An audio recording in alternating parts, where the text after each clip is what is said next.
मनुष्य जीवन बहुत कीमती जीवन है। देखो लिखा है, बड़े भाग मानुष तन पावा और सुर दुर्लभ सदग्रंथन गावा। सदग्रंथों ने गाया कि देवताओं को दुर्लभ है।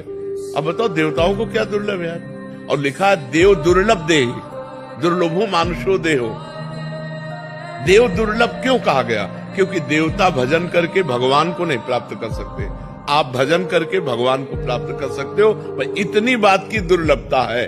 अगर ये दुर्लभता नहीं प्राप्त की तो तिनते खरसूकर स्वान भले। क्यों?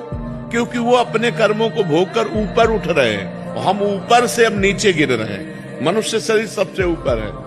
83,99,999 योनियों के बाद ये मनुष्य शरीर है। अगर अब हम चूके तो हम नीचे गिरेंगे, ऊपर तो है नहीं। तो हम चूके ना, हम ऊपर की तरफ इससे बढ़े। अगर हमारा मोक्ष ना हो तो जैसे गीता जी में लिखा हुआ है कि जो मेरा भजन करने वाले हैं वो नष्ट नहीं होते। अगर आप किसी विषय के प्रेम में भगवान की प्राप्ति नहीं कर पाए, भजन कर रहे हैं, मान लो आप विषयी पुरुष हो और भजन कर रहे हो, तो आपको स्वर्ग ले जाया जाएगा, वहां के दिव्य भोग भुगाए जाएंगे और फिर मृत्यु लोक में श्रीवान कुलवान धनवान के यहाँ जन्म होगा और फिर भजन का योग मिलेगा। और फिर आप मतलब आपका अमंगल हो ही नहीं सकता। भाव कुभाव अनख आलसहु नाम जपत मंगल दिस दसहु।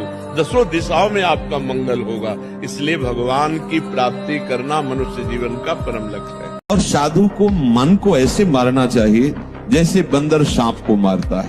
बंदर जैसे सांप को ऐसे पकड़ता है और खूब हंसते, ऐसे वो एकदम ऐसा लगता हंसी की धारा आ रही, आनंद की धारा, लाल चेहरा हो जाता है।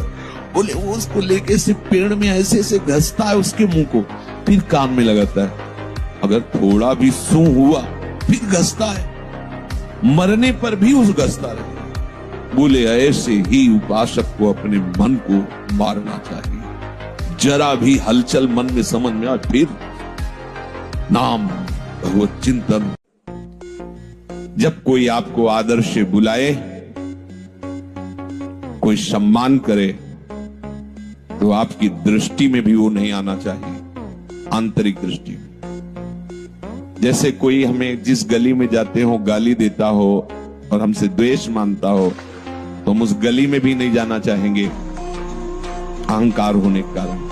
ऐसे भक्त जिस गली में आदर होता हो, माला पहनाया जाता हो, उसकी कीर्ति सम्मान हो, उस गली में नहीं जाना चाहिए।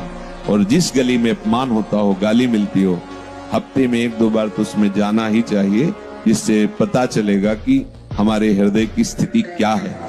ये है उलट याप में समा, ये उल्टा मार्ग।